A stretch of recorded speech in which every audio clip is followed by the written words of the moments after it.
Hello everyone, welcome back to my channel. আমরা ready হয়েছি। আজ তো 1 নভেম্বর। আমরা যাব বারাসাত কালী পুজো, তো ঠাকুর দেখার জন্য। তো চলো, তোমরাও চলো আমাদের সঙ্গে। আমরা এখন ঠাকুরনগর স্টেশনে এসেছি। চোখের সামনে থেকে 11টা ট্রেনটা বেরিয়ে গেল। এবার মোটামুটি 1 ঘন্টা আমাদেরকে ওয়েট করতে হবে স্টেশনে বসে। ভাবতে পারছো আমি এতটাই ব্যস্ত নাকি নিজেকে লেটুস বলবো বুঝতেই পারছি না। 1 নভেম্বরের ব্লগ তোমরা আজকে দেখতে পাবে, সেই রকমই এত ব্যস্ততার কারণে আমার কিন্তু নেল পলিশ পরারও সময় হয়নি। সেই জন্য স্টেশনে বসেই নেল পলিশ পরা শুরু করে দিয়েছি। আমার দেখা দেখি বোনও নেল পলিশ পরছিল। আর এদিকে আবার লেটের জন্য ট্রেন মিস হয়ে গিয়েছে। যাই হোক, 12টা ট্রেনে আমরা উঠে পড়েছি। আর আমরা কিনে নিলাম ডাসা ডাসা পেয়ারা। পেয়ারা খেতে খেতে তো পৌঁছে গিয়েছি প্রায় বারাসাতের কাছাকাছি। নেমে আমরা তো কিছুই চিনি না, আমি আর বোনই কিন্তু শুধুমাত্র গিয়েছিলাম। সবাই যেদিকে যাচ্ছিল আমিও কিন্তু সেদিকেই যাচ্ছিলাম। প্রথমেই চলে এসেছি এই প্যান্ডেলে। এটার থিম ছিল ফিরে দেখা শৈশব। এখানে কিন্তু আগেকার দিনের টাকা পয়সা, তারপর সাবান সার্ফ সব কিছু দিয়ে ডেকোরেশন করা হয়েছিল। মায়ের মূর্তিটাও খুব সুন্দর হয়েছিল। তারপর এসেছিলাম আমরা এই প্যান্ডেলটাতে। প্যান্ডেলটার ভিতরটা খুবই সুন্দর। সবচাইতে পছন্দ হয়েছে আমার এই মায়ের মূর্তিটাকে। আমরা কোনো জায়গায় কিছু চিনি না, তো এখন হেঁটে যাচ্ছি। লোকজন যেদিকে যাচ্ছে আমরাও তো সেদিকেই যাচ্ছি। প্যান্ডেল যেখানে আছে সেটাতে ঢুকে পড়ছি। আমার কথা হয়তো তোমরা শুনতে পাচ্ছ না ঠিকঠাক গাড়ির আওয়াজের জন্য। আর এই চিনতে না পারার অসুবিধার কারণ হলো আমরা কোনো বার বারাসাতে ঠাকুর দেখতে আসিনি। এই প্রথমবার বারাসাতে কালী পুজোয় ঠাকুর দেখতে এসেছি আমি আর বোন মিলে। এই প্যান্ডেলটা দেখো কি সুন্দর কাজ করা, তাই না? পুরোটাই কিন্তু মিরর ওয়ার্কের ছিল, চোখ জুড়িয়ে যাচ্ছে ভিতরে ঢুকলে। অসাধারণ সুন্দর লেগেছে আমার এই প্যান্ডেলের ভেতরের কাজটা। তোমরাও দেখতে পাচ্ছ কি দারুণ, তাই না বলো?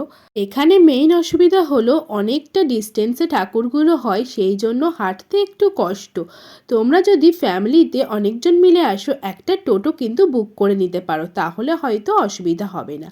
এই প্যান্ডেলটা আমার সব চাইতে সেরা লেগেছে, কিন্তু আমরা এমন টাইমে গিয়েছিলাম সূর্য ছিল একেবারে মাথার উপরে, ওই জন্য ভিডিও না ফটো কোনোটাই ভালো আসছিল না। এইটার থিম ছিল বৃন্দাবনের প্রেম মন্দির। সত্যি বলছি, ভিতরে ঢুকলে মনে হচ্ছে যেন প্রেম মন্দিরেই চলে এসেছি, আসল বৃন্দাবনে। দারুণ দারুণ কাজ ছিল, ভিতরটা খুব সুন্দর। মানুষের দ্বারা যে এত সুন্দর কাজ ফুটিয়ে তোলা সম্ভব, তাও আবার প্যান্ডেলের মাধ্যমে, এইটা না দেখলে বিশ্বাসই করা যেত না। সব কটা ওয়ালে ছিল কৃষ্ণের অবতার, ছোট থেকে বড় পর্যন্ত সমস্ত ছবি। আর আমি ঠিক বুঝতে পারছি না, তবে খুব ভুল না করলে এখানের ভিতরের প্রতিমা করেছিল কৃষ্ণ কালী মায়ের মূর্তি। খুব সুন্দর হয়েছিল মূর্তিটা।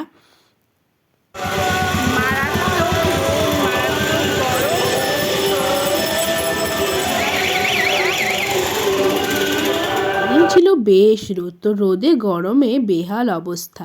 এইখানে থিমটা দেখতেই পাচ্ছ, কোনো একটা নদীর ধারে হাট বসেছে সেই রকম থিমের উপরেই করা হয়েছে। টিন দিয়ে ছোট ছোট দোকান করা হয়েছে, নৌকার উপরে করা হয়েছে প্যান্ডেলটা। আমার যেন মনে হচ্ছিল এই থিমটা হয়েছে ওই যে ছোটবেলায় পড়েছি, হাট বসেছে শুক্রবারে বক্সিগঞ্জের পদ্মা পাড়ে, সেই রকম কবিতার থিমে এই প্যান্ডেলটা করা হয়েছে। যাই হোক, মায়ের মূর্তি তো সবসময়ই সুন্দর। আমরা খুব একটা বেশি প্যান্ডেল দেখিনি, মোটামুটি 4-5টা মতোই দেখেছিলাম। আর বারাসাতে যেমন ফার্স্ট টাইম ঠাকুর দেখতে আসা, তেমনই কিন্তু ডিবাপিতেও ফার্স্ট টাইম আসা। এইটা ছিল বারাসাত থেকে ময়নার দিকে।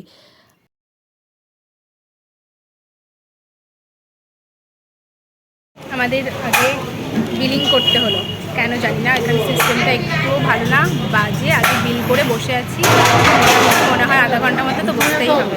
আমি ঠিক জানি না এই সিস্টেমটা শুধুমাত্র পুজোর জন্য কিনা বা সবসময়ের জন্যেই এখানে এই সিস্টেমটা চালু কিনা।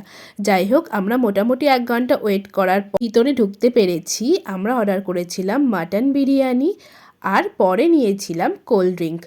তো যাই হোক, মাটনের পিসটা দেখতেই পাচ্ছ ভালোই বড়, কিন্তু পার্সোনালি আমার বিরিয়ানিটা একটুও পছন্দ হয়নি। রাইসগুলো ছিল একদমই শুকনো, মাটনটা ঠিকঠাক সফট ছিল, আলুটাও বেশ সফট ছিল, সাথে গ্রিন চাটনি দিয়ে কিন্তু শসা পেঁয়াজও ছিল। মাটনটা দেখতেই পাচ্ছ, হাত দেওয়ার আগেই কিন্তু হাতে খুলে চলে আসছে, এতটাই নরম। আমার তো দাদা বৌদির বিরিয়ানিটাই বেস্ট লেগেছিল। কয়েকদিন আগেই গিয়েছিলাম, তোমরা সবাই জানো। তোমরা আমাকে কমেন্ট করো তো, দাদা বৌদির বিরিয়ানি নাকি ডিবাপি, কোনটা তোমাদের কাছে বেস্ট লাগে। আর আমার বোনের কাণ্ড দেখো, বিরিয়ানি খেয়ে বেরিয়েই দেখে এই ফুলের গাছটা। ও নাকি ডাল ভেঙে নিয়ে আসবে, বাড়ি এসে চারা করবে। তাই বোঝো পাগলের কাণ্ড। এই রকম পাগলামি দেখে আশেপাশের লোকও কিন্তু বেশ খানিকক্ষণ তাকিয়েছিল। যাই হোক, ট্রেনেতে উঠে পড়েছি বাড়ি আসার জন্য। আমরা ঠাকুরনগর স্টেশনে নেমে এসেছি, বাড়ি যাব এবার। তো চলো, টাটা। এর মতো ব্লগটা এই পর্যন্তই। কেমন লাগলো জানিও। Thanks for watching, tata.